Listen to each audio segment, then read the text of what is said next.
Welcome back to the Titanium Hangar. This is Mike. I'm coming at you the weekly news and review for November 20th, 2022. We do have some Transformer news, updates to existing products, projects, and those kinds of things going on right now. Very little bit of stuff going on with G.I. Joe Classified, and I figure I'd touch on that. Ramen Toys continuing to move on their Machina line. It's their mask line, and it looks really good. We got a Hyatt Toys Rambo, and yes, it does look good, but the price is very high. And there's Star Wars news that's driving Star Wars collectors crazy or just driving them out of the game altogether. We'll talk about this and more coming up.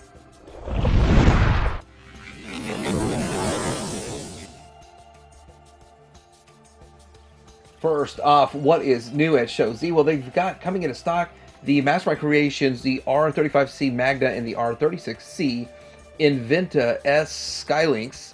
And the thing about this is the animation version, so this is supposed to look more like a cartoon. It is $269.99, $270. The first one seemed to be going skyrocketing in price. Maybe this will bring that one down, but this is a pretty good price for this set. It makes them about $135 a piece, which is great. They got a sale right now for $55 on the CDL02 Elita 1. Now, this is the company that basically took the Nicey Firebird mold and they knocked it off, and now they're making different versions and different colors that Firebird never made. So Big Firebird didn't make this one, so it's kind of their own redesign or retake or recolor of the original mold. Looks pretty good. And the Magic Square G2 Devastator, it is the MSB 48 Power King. This is the G2 version, set of 6, is $207. So we got a price on this guy, and it's actually looks to be coming in stock right now. Here's something out of left field though. Fans Toys Blade and faceplate accessories set for the Quietus. So it's a purple, and it looks to be clear. So I don't know, is it clear or is it painted? That's interesting. But $19 for a set with 2 more swords that are purple and 2 more faceplates. Okay, so speaking of Fans Toys and getting into some Masterpiece news, we've gotten some update pictures. This one is the FT55 Recorder and their take on a very Geo-esque blaster. And the big problem before was that it had gold around the tape deck area, and now this is yellow. Now, we don't know if this is going to be more of like a swappable part, so you can put a gold one on, or you can put the yellow one on, or if this is just going to be the color change going forward. And with that, it does look like it's a high gloss, kind of a metallic finish to a metallic yellow. Here's what it looks like in the alt mode, and does look pretty good. At the end of the day, this is going to look more premium than what we got with Transform Element, but it's going to have a bigger price point. It's going to carry a higher price point, so that's all there is to it. But it does look in design very, very close, very, very similar to what Transform Element already did. And now they're matching the colors. Got more pictures of their parkour. And so this was kind of a basis of one of the points that I made on Friday. And it was very helpful getting more pictures to kind of discuss this whole point here. But it does look good. I think this is the best version of Cliff Jumper that's out there. And when they eventually do what they did with Brawn and then turn that into Outback, what would they do with this, turning it into the Bumblebee will probably be the best one out there. Well, it will be the best one out there. Now, you do see there is some kibble on the backpack. It's not super ultra clean. We turn it to the side and the back. It's not going to be the cleanest figure they've ever made. So they even struggled with it a bit. But you have to admit, it still looks pretty good overall. I do like that they're actually showing that. I didn't see any pictures that show the straight up back, though. Here we go with the alt mode. Fans Toys does that. If they know that they've got a weak point in their figure, they just don't show that angle. That's just the way they operate. So, but the alt mode, I do like that it does match the tune very well, more or less. Pretty good. And yeah, parkour. FT53. Here are the cassettes. I don't know why I didn't have that right after Blaster, but whatever. So they did update their pictures of their cassettes. They do look pretty good. So a lot of people really do hate on the KFC, but the KFC was decent for the time. And these, I think they're better. They look better. And they'll present better with the paint. Hopefully, see, I'm wondering what KFC's 2.0 is going to look like. Why even bother? I don't know. It's kind of a rivalry. But if they don't bring the paint, if they're just bare bones plastic with no paint, it's just not going to win, right? More pictures of their FT54 Warthog. So All these are up for pre-order pretty much everywhere that you order from. Now, Showz's already put their pre-orders up, and some of those are sold out, and some are up, and all that kind of stuff. You got to check it out. But and the other places, the TF Sources and all that kind of stuff, they have theirs up. Chosen Prime, Toy Dojo, all of them. So if it's sold out at Show Z, or if you normally shop there, or wherever you normally shop at, just go check it out and see if it's up for pre-order, because you might want to get on pre-order. And what I'm noticing is almost all the companies are back to you get a better price for pre-order. But who knows, maybe a year after they're out, or 6-8 months after they're out, they all go on sale. Who knows? This does look good, but is this really that much better than DX9? So we got more pictures of Volcanicus from Kane Toys, and so we're getting to see all of the bot modes, we're getting to see all the alt modes, and all that kind of stuff, so it does look pretty cool. Very interesting, and this does, so it's stylized, but it also shares the style of what they've done with their Predaking already, so it's pretty cool, pretty interesting, and at the end of the day, I'm not big on Dinobots combining, number one, and number two, I really like the Super G1 look, but I appreciate these, and I probably will pick up their Swoop. I have a sore spot, a soft spot for Swoop. Speaking of that, we can roll right into more pictures they're putting up of their Predaking. And so with this, it does look really interesting. It looks very good. Once you apply the paint to it, it just really pops. So these figures really do pop with the paint on them, and very, very impressive. But what's more impressive than just looking at this picture and looking at them in their alt mode is looking at them combined. So I do want to say something. Since I did get this sent to me, and I did get to review a segment of this, the monkey pants and the foot. And so the thing about that is that getting to take a look at it, it feels very, very sturdy. The ratchets, I don't even know if you watched that video, I struggled with moving some of those ratchets. They are so strong. And it's smart, and it's an overall lightweight for the size of the figure. So with that, I think that this is going to be a very good combiner. And even though it's stylized, you just still know by looking at it that it's Predaking. Okay, so Fans Hobby is showing off their MB19A and MB19B double agent, double dealer. This is color variants. They have two different color variants, so they're showing them off side by side, so you kind of get to see the differences in the colors and all of that. Here's the alt mode that it comes in. So with this, I don't even have a G1 double dealer, and so I do have one of the versions they made somewhere along the way. Was it Titan's Return or something along those lines? But with that, this is very interesting seeing how they go about doing it, and I'm not 100% sure why they had color variations, all that kind of stuff. Here is the bird mode, so it's a different mode there. So still a pretty cool, interesting figure. I'm glad they're knocking this out and going obscure. Hope it sells well, and it looks very good. So there's a company called That Toy Company, DN01 Skyjump, and I did not get the size. I didn't take down the information. I don't know how big it is. I think it's not going to be a Masterpiece though, but I'm leaving it in the Masterpiece third-party company going in there. I mean, it might be Legends, or it might be Chug size. I'm not sure yet. I'll find more. We'll find more out about this coming up. But this is a, is this what they consider a Pretenders? Anyway, or is it Micromaster? Anyway, this does kind of transform into this piece here, and this is part of the Transformer G1 that I don't know a whole lot about. But it is interesting that we are seeing these more obscure ones coming out, and it's having new companies come out. Now, maybe this is somebody that's done something for something else before, but looking at it, this is what I kind of was talking about Friday, and now this pops up. This is something that, what are we going to do with like the Pretenders or the Micro Masters and all that kind of stuff? What direction do third-party companies go? And then that makes it turn into this robot. So that looks really cool too. So pretty interesting how that works. I don't think the G1 did this, but maybe I'm wrong. Maybe I just don't know. But this does look cool, going in an interesting direction, and I wonder how well it sells. We got an update on the Touch Toys project, so still very little information about this. Not even in the comparison which one's which, but we know this is the jet. This is the jet mode. Somebody had pointed out exactly what type of jet it is. It's pretty cool looking overall. And then here's bot mode. I believe the one on the right is the Touch Toys, if I'm right. I think so, just from looking at the panels, all that kind of stuff. But I don't know what the one on the left is. So pretty interesting, pretty curious going forward. I'm sure we'll get a lot more information. Just seems like we get just bits and pieces each week. Can't forget about X Transbots. They are shipping their commander stacks. People have it in hand. There's a lot of comparisons out there, and so what it looks like is it is definitely better than what we're getting, what we already got with Takara. Fans Toys is going to come out. This one is going to have a slimmer waist, and there's going to be things that are better about this one because it's an all-in-one transformation versus a Prime Inside Armor. Prime Inside Armor is going to be extremely bulky, but it's the way I like it, the way Fans Toys is going to do it. But I've got this one coming. I'm picking this one up too. Okay, so Light Toys is in the process of making a Nightbird. As you can see, it is 3D printed. It does look very good. This is for the masterpiece scale, and so with that, because it doesn't transform, I don't think it transforms.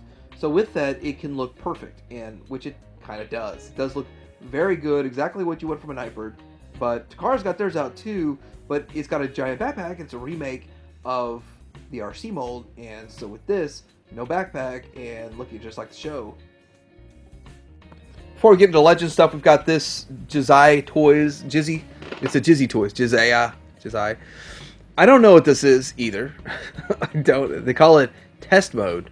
That's what it was called. So anyway, this is obviously 3D printed, and what they do is they come up with files, 3D print, and it looks like some interesting little archway kind of deal. It also, the archway walks and the head, pops out, and you can turn it into an actual robot. So they come up with weird stuff, cool stuff, but could you imagine just kind of like some background kind of stuff like this that transforms? Having a whole set of background pieces that all transform into robots?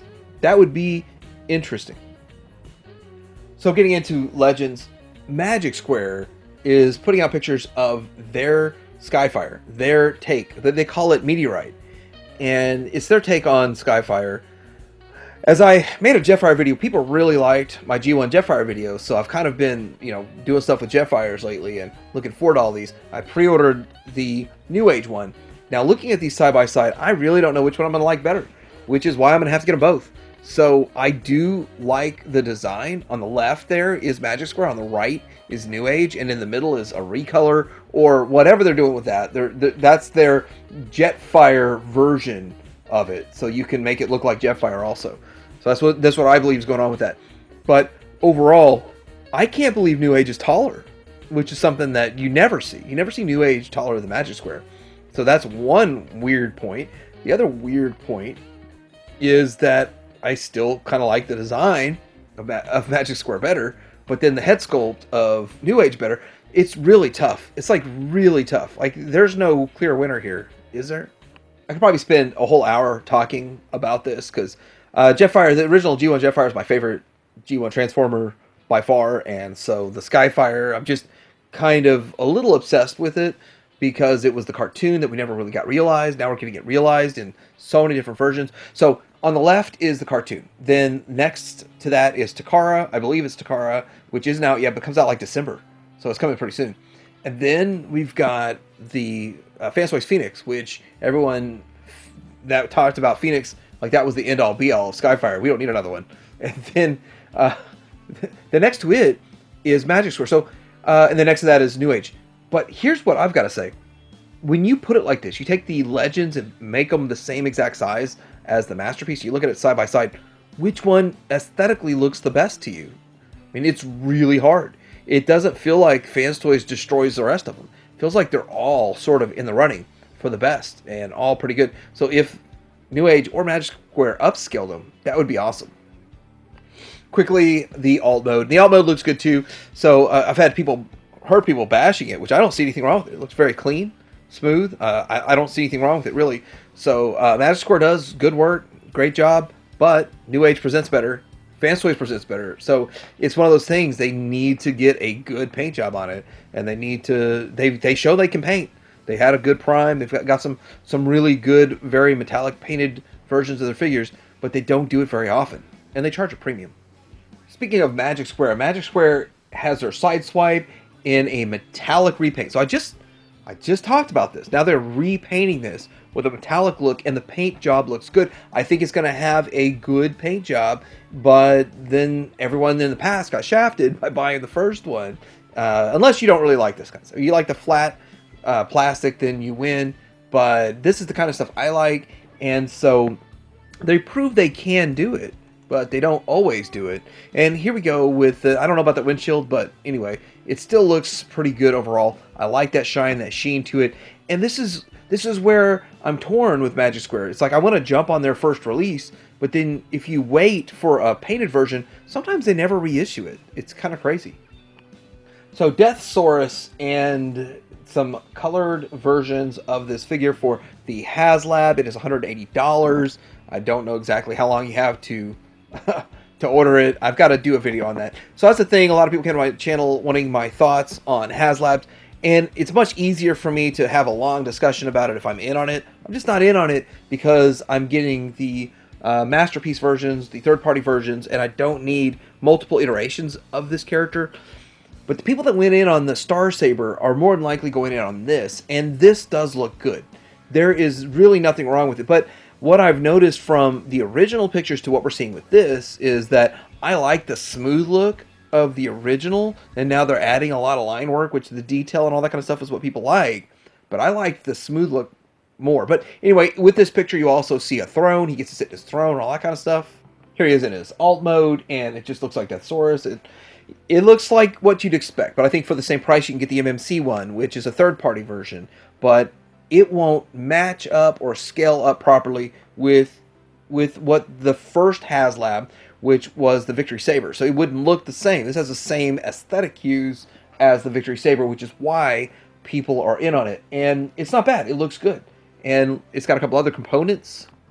And here they are side by side. They look really good overall. This is quintessentially exactly what you'd expect from a Deathsaurus, and they're doing a good job with it. So I hear nothing but good things about the Victory Saber from those who have it, and that's shipping right now. So, and it's really weird too with these HasLabs. Sometimes, like the first person gets theirs to when I get mine, it's like 2 months. It's crazy. You think we'd all get them within a week of each other, right? We got some in-hand pictures of the Legacy Inferno. Now, if you are a Beast Wars collector, then you're going to like this, because this is cool for the royalty. I just really like this character in the show, and I really enjoyed, well, I didn't have the G1 toy, or whatever you want to call the original toy at the time, but I think I picked one up since then. This really does homage both the character and the toy very well. Looking at the rear here, where it kind of opens up, and you got blast effects you can put in there. Cool stuff. It's like it's taking it to the next level. And so, kind of like with G1 Transformers, they were cool for the time, but not the greatest. Now we're getting excellent iterations of them. Same thing going on with Beast Wars, and with this character, Inferno, a lot of fun. He is an ant after all, and no, he's not someone's sister. Whatever. He looks cool. It looks pretty good overall, and I think that it does the job better than the original vintage one. So with that, it's just what we need. But solid evolutionary step in the right direction, and looks good. If you are a Beast Wars collector, definitely don't pass on this guy. We got pictures of Legacy Needlenose via Prime versus Prime, and so with that, I think right next to Starscream is the best comparison, and that does look pretty good. Size-wise, scale-wise, so I believe this is a deluxe version, so it's like $23. And the scale and aesthetic fits very well. Looks pretty good for what you would be getting here. In the alt mode, the jet, now it's interesting. It looks cool from the top. From the side, you can tell that's like the arm or the leg or something just wrapped around, but overall it's okay, I guess. The Spinister is really a good figure. I'm really impressed with that figure, and I had the G1 of that one. So with these, overall, it's not a bad figure, and of course, this is just going to repeat the same process. Okay, so we have pictures of Earthspark, and I'm going to tell you, the more I see of this line, the less I personally like it.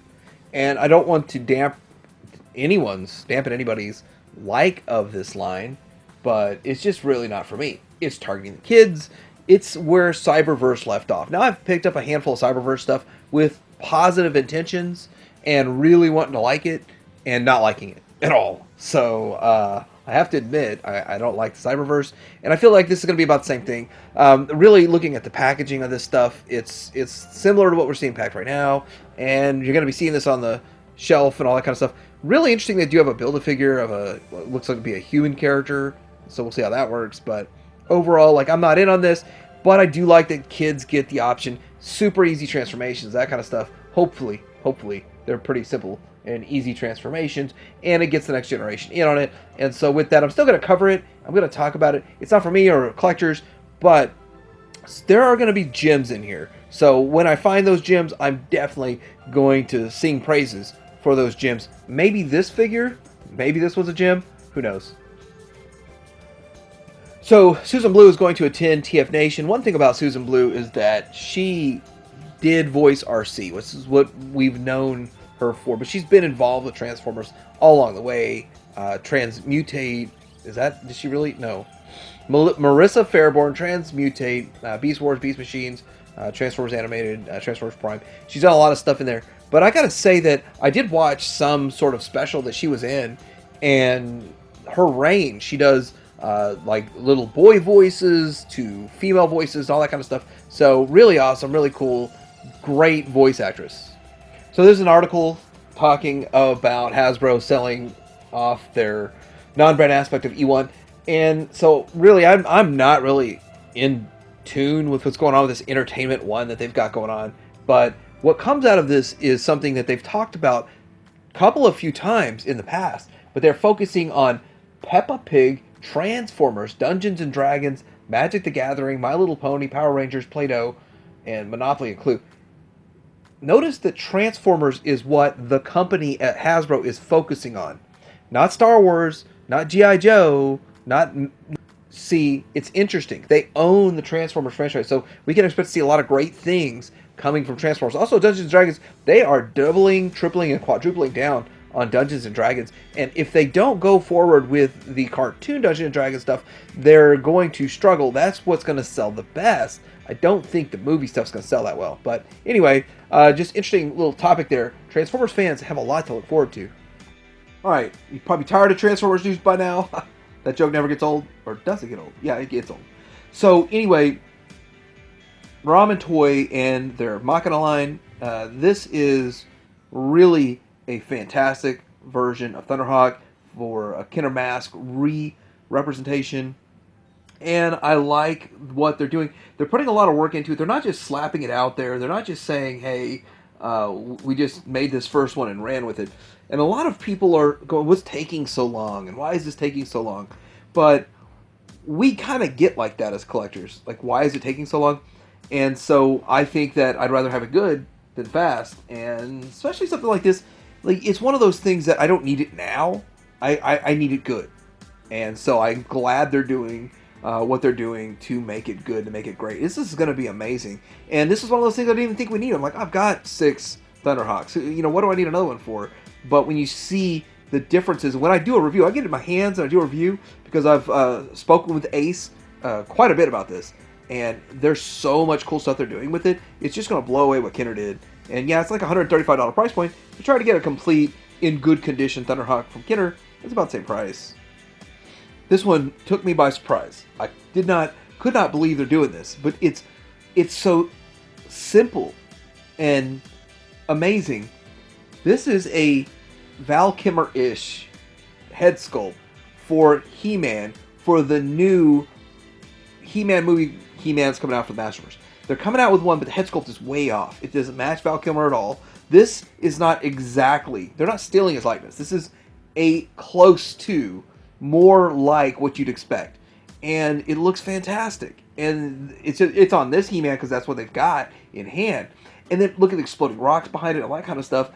You can buy the exploding rock stand. It's like $12, and then I don't know how much the head is yet. They're still working on it. There's not even a painted prototype yet, but looking fantastic. I am just shocked that they're doing this, but now it opens up to a whole slew of other things. Could they do Tomax and Zamont's head, you know, differently so that you could put them on your suited figures and all that kind of stuff? And then we've got their antagonist Cyborg, which is Hacker, coming soon. This thing is very nice, just really high quality. what they're doing with this. So let me just be honest. They did a run of Centurions, 80s commanders that look like Centurions. They learned a lot from it. They made a lot of mistakes. And, that's what happens when you start out. You make mistakes. You learn from it. You move on. You fix those mistakes. And you apply it to the next project. They applied every bit of knowledge they learned from the first ones to this. It looks fantastic. And I look forward to this. I've got a couple of them pre-ordered and looking forward to it. And I need to stop talking about Ramen. I think I need to do a whole video about that. Hiya Toys is making a Rambo. Now, if you know about the NECA Rambos, the NECA Rambo is like a really a higher priced figure. People are asking close to $100 for certain versions. But when it originally came out, it was like $35. The reason I even talk about that is because the price on this is $70. Now, I think it's way too much. Hiya Toys been making 3.75-inch figures for $20 to $30. So obviously we knew it wasn't going to be $35 like NECA, but 70 is really high. I mean, I guess they think they're like Mezco or any of them. So anyway, I think it does look good though. It really captures Stallone. It looks fantastic. But this version isn't the one I'd want. I would want the classic version, but it's the one they're doing first. You can bet they're going to do about 6 different versions of Rambo. But will they do other characters, though? So that's kind of interesting. Will they, or will they not? So, does look good, though, and they're doing fantastic work. It's a great company, great quality, great looking stuff, but, man, $70? Alright, so in G.I. Joe classified news, we are getting Serpentor and Mindbender shipping almost exactly the same time. Serpentor shipped, mine shipped, and then the very next day, my Mindbender shipped. So that's strange. So anyway, look forward to getting those. That's going to be exciting. Great figures. They all look fantastic. So they're doing really good work with it. But it's kind of strange though. Like, why is G.I. Joe not at the top of Hasbro's list? Why are they not making significant investment into G.I. Joe Classified? Why are they making it hard to find most of these? Why are we getting our pre-orders canceled? I mean, it's crazy. It's their own brand, just like Transformers, and yet it's the redheaded stepchild, because they do not give it the emphasis and focus that it deserves. So something happened this past week with Kamakura, and I don't know why, but I randomly said, hey, I think I want a second Kamakura. I don't know why I just said that. So I went to Amazon and I went to my my previous order. I ordered one and I clicked to buy another. There's not a buy another button, and I was like, this is strange. So then I went to click on it to bring me to the product page, and it didn't exist. Well, guess what? It was down for like 5 days. It did not exist. And I was looking at eBay, watching the prices just skyrocket this week. And then, boom, it's back up. So I did get me another one. So it's strange. I don't know why they did that. And is it a marketing ploy on Amazon's behalf or whatever? But it's one of those things. I just didn't really think that people would care about this that much. But a lot of people, even people that don't really collect a Real American Hero, they like this figure. It's amazing. And it is overpriced at $33 for a standard figure with a bunch of extra weapons. Okay, so if you collect NECA Gargoyles, then you got this Icon Labs here. Icon Labs? Anyway, it's making something really cool. So this is a wing fix to the wings, which I don't have any problem with my wings. But what it will do is, instead of going straight out, they can collapse in. And so with that, that I can see the advantage of that. Problem is that you're going to need to stand on some sort of pedestal, like a gargoyle usually does. And then you can store all of his weapons and accessories inside of this. This is really a cool kind of idea, something that they thought of. The downside, it is $48, and I got mine at dirt cheap for $20. So to me, I'm just sitting there thinking, do I really want to spend 2.5 times what I paid for the figure to upgrade it? I'm not sure. So it just depends on how deep you're in it. If you're super deep into this and this is your favorite toy line, I could see you dropping $50, no problem. So you're tired of Todd McFarlane and his not including guns because he's not allowed to? Well, He's like, screw everyone, I'm just going to release a gun pack. Now, I don't know exactly what all these guns should go to. Some of them look like they might be Batman style kind of guns, you know, Batman 66. But for the most part, they're realistic weapons. They look really good. And, you know, I've seen the weapons packs released in the past from Valaverse. I picked those up. Those are great. And I think this is right along the same line. So anyway, you can only get this at McFarlaneToyStore.com. And it's $15. Of course, you don't have to pay shipping and all that kind of stuff. But it's an exclusive to there. 17 weapons for $14.99 is not a bad price. All right, getting into some Star Wars news. The Target exclusive recolor, sort of the Kinder color of Boba Fett on the Boba Fett card for the Black Series, sold out. It's a Target exclusive. It's sold out right away. I didn't even know about it. I don't check Star Wars news daily. In fact, I think the only time I check it is to make news. So I miss a lot of stuff on Star Wars, and I don't even care. But if I find it in Target, I will definitely buy it if I find it in person or whatever. Target exclusives usually do show up in the store, and they show up in the store pretty healthy lately. So it's one of those things. Unless it's one of those prototype versions, then those show up once and they're done. So anyway, if you missed out on this, check your stores. So we've got a Star Wars Amazon exclusive vintage collection for Wyman Zuckus for $28. $28. Here's the thing about this. The problem with this is that these are $14 figures now, but they should be 10. They're asking 12 in the stores, and as an exclusive with I guess an extra bit of cardboard around it, they're asking more. They have done this already with, I guess, Bosk and IG-88, I think, and those have not sold out. So I think those are still pretty much available. And they're squeezing people. These are supposed to be $10 figures. That's why they're fun, easy to collect, and now that they are more expensive or as expensive as the vintage collection, and they've only got 5 points of articulation, all that kind of stuff, they're squeezing the vintage collector, so it's just not going to work out. What's going to happen? Here's what's going to happen. They're all going to clearance out to stupid low prices, because Amazon's done that in the past.